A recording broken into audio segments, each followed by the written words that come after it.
first time he set foot on Nova Clara station, the sensory overload nearly knocked him off his feet.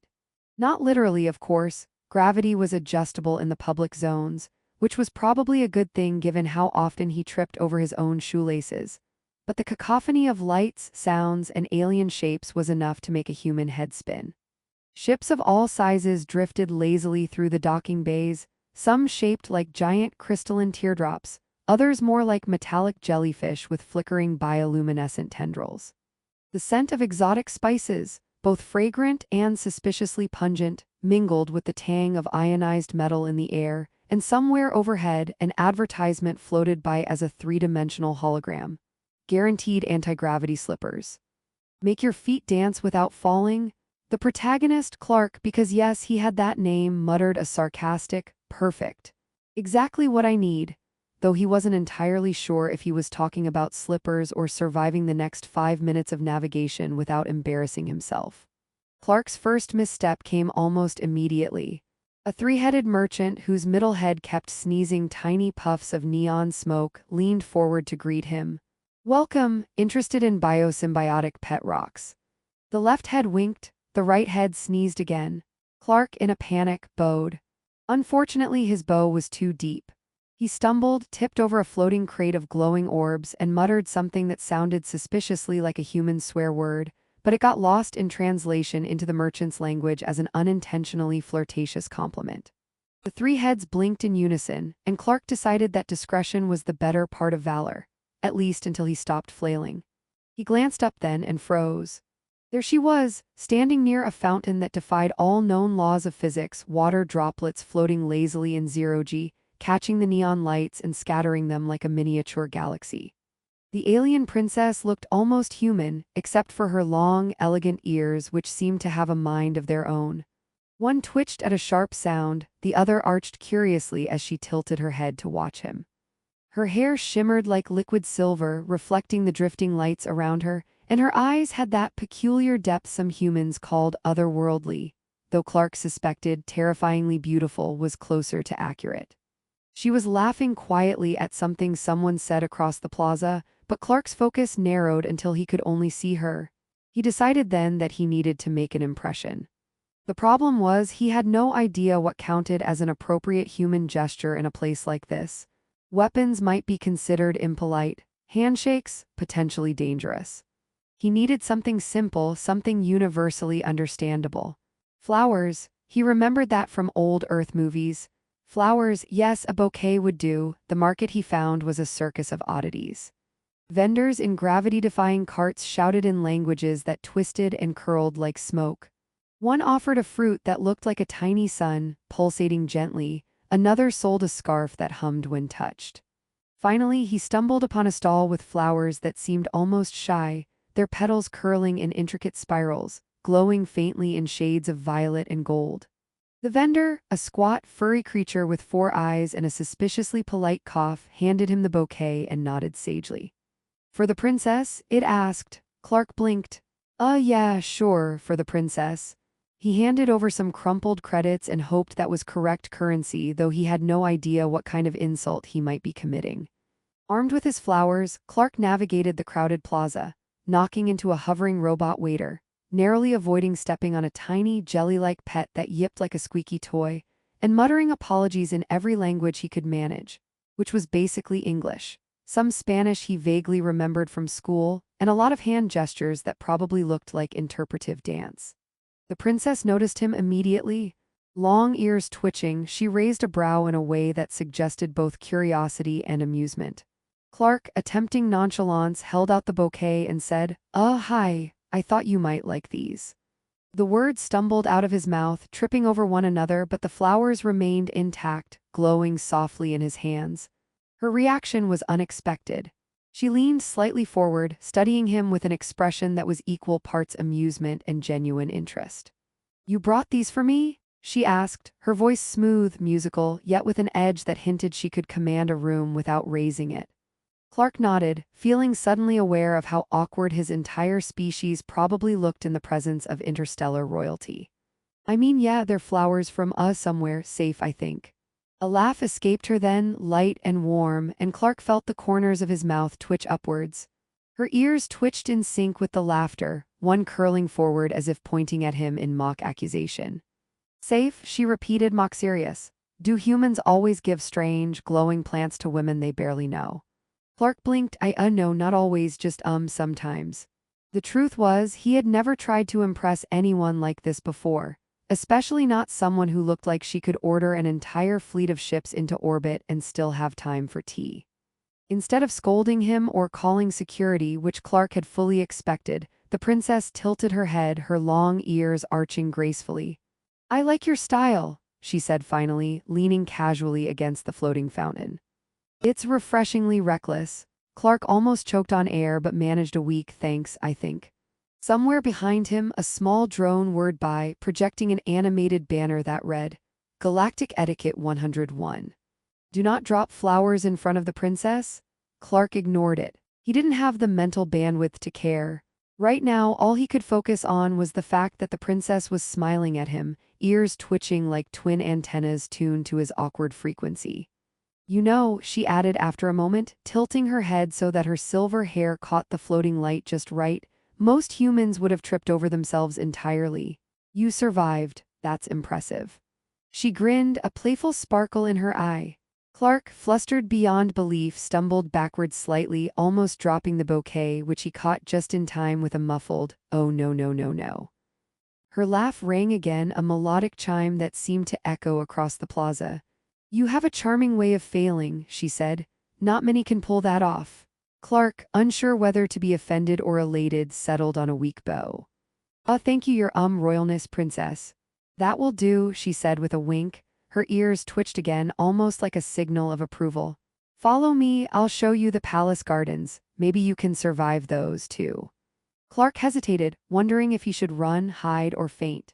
Then he realized that the glimmer of adventure and possibly romance was too tantalizing to resist. And so, with flowers clutched precariously in his hands and dignity somewhere behind him, he followed the princess, unaware that the gesture of a simple bouquet would be the start of the most unpredictable and humorously chaotic interstellar romance of his life.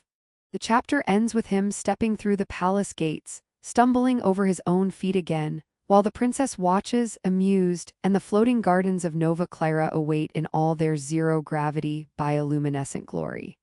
Clark's first steps into the palace gardens were almost catastrophic. Gravity in the corridors had been only semi-adjusted to human tolerances, and now, amidst the floating flora, he felt like a toddler attempting ballet on a trampoline. The princess, with her long ears twitching in amusement, glided past him effortlessly, each step seemingly choreographed with the weightless vines and floating blossoms. Watch your step, she said lightly, her voice melodic, or the gardens will eat you. Clark's eyes widened. They will, she laughed, a soft trill that made his stomach flip. Not really, she admitted, but the look on your face is worth it. The gardens themselves were absurdly alive.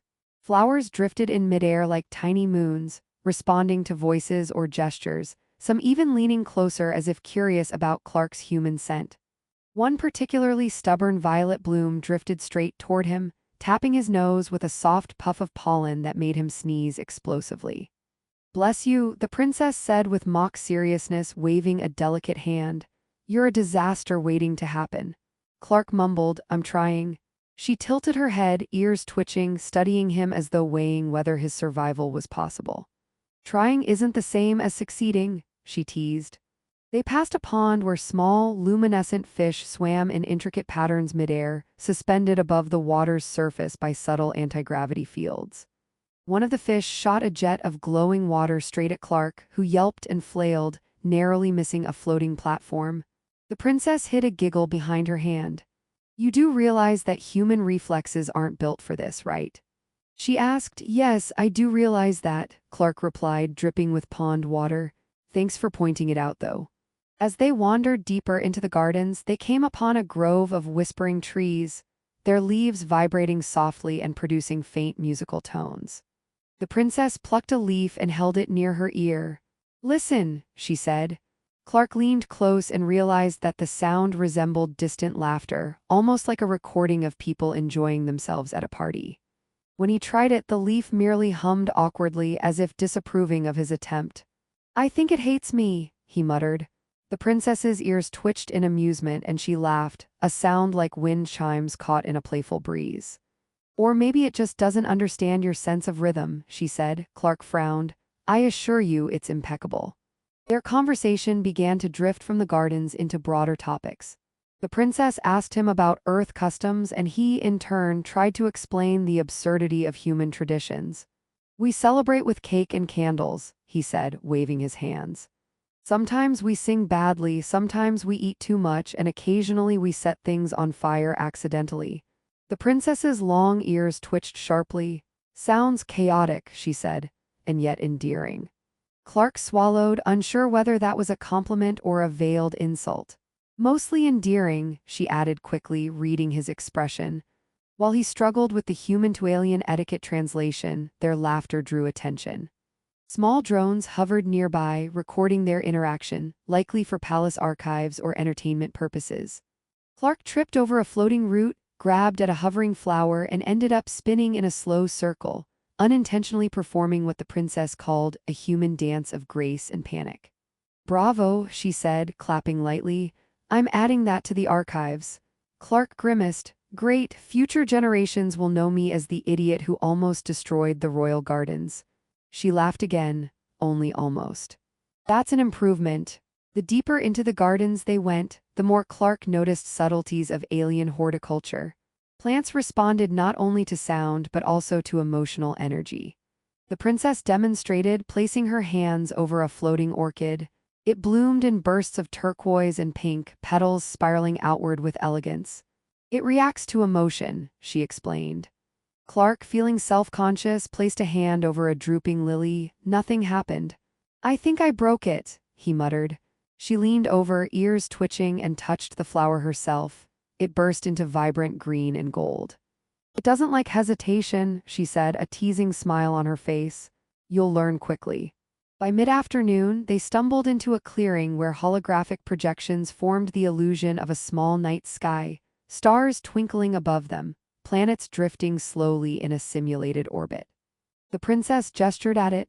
We find humor in how humans try to explain our universe, she said. Some say it's chaotic, dangerous, and absurd, much like you, apparently. Clark laughed nervously, flailing to avoid stepping on a floating stone. I'll take that as a compliment. She tilted her head, thoughtful, then grinned. It is. I've never met a human quite so entertaining. Clark started to realize that, beyond the exotic technology and surreal surroundings, he was enjoying himself, perhaps too much. The princess's teasing didn't feel cruel, and the way she observed him with curiosity, sometimes serious, sometimes playful, made him feel seen in a way that was entirely new. He dropped his guard, cracking jokes about his clumsiness, the absurdity of floating gardens, and the risks of tripping over sentient plants. She responded in kind, telling stories of palace mishaps, failed diplomatic dinners, and the occasional rogue robot butler that had caused chaos. Their laughter filled the clearing, mingling with the soft hum of hovering leaves and glowing petals. A small incident later in the afternoon sent Clark into yet another embarrassing spiral. Attempting to impress her with his knowledge of physics, he tried to calculate the trajectory of a floating fruit passing between them. Misjudging both gravity adjustment and his own reflexes, he ended up launching the fruit straight into a hovering chandelier. The chandelier swung dangerously, sending a shower of sparkling fragments toward him. The princess froze briefly, long ears pointing straight up, before bursting into uncontrollable laughter. I was serious about the chaos, she said, tears of amusement forming in the corners of her eyes. Clark's face flushed, but he had to laugh too. I may need lessons in alien physics, he admitted sheepishly. By the time the sun simulation in the holographic sky began to dim, casting a golden twilight across the floating gardens, Clark realized he had spent hours in a world entirely unlike his own, yet one in which he felt an unexpected sense of belonging. The princess led him to a small pavilion where floating cushions hovered over a soft, moss-like floor. She gestured toward one, and he collapsed onto it like a man exhausted by both gravity and excitement. She floated beside him, ears twitching as she regarded him thoughtfully. You have potential, she said. Potential for survival, charm, and possibly further adventures. Clark, still breathless, managed a weak smile. I'm honored. Her eyes glimmered. Don't worry, I enjoy chaos in small doses, you're just the right amount. Clark realized that she wasn't just testing him, she was encouraging him, giving him space to navigate a world that wasn't built for humans, all while laughing at his mistakes in the gentlest way possible. The absurdity of the gardens, the floating flowers, and the occasional near disaster became not just tolerable but enchanting, and he felt the first spark of genuine connection with someone utterly alien, yet so disarmingly human in her humor and curiosity. As twilight settled fully, the princess finally stood, her long ears curling like ribbons in the artificial breeze. "Come," she said lightly, "there is more to see and perhaps more things for you to nearly destroy." Clark groaned dramatically but followed, flowers forgotten for a moment, heart strangely light.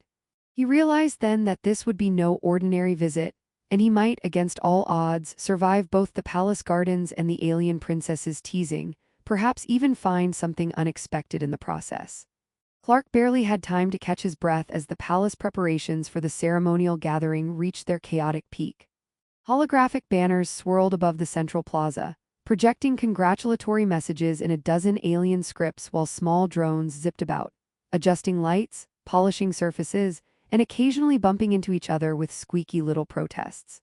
Clark, clutching the slightly wilted bouquet he had been foolish enough to bring again, felt like a human ant wandering through a colony of far more competent and dangerously graceful insects.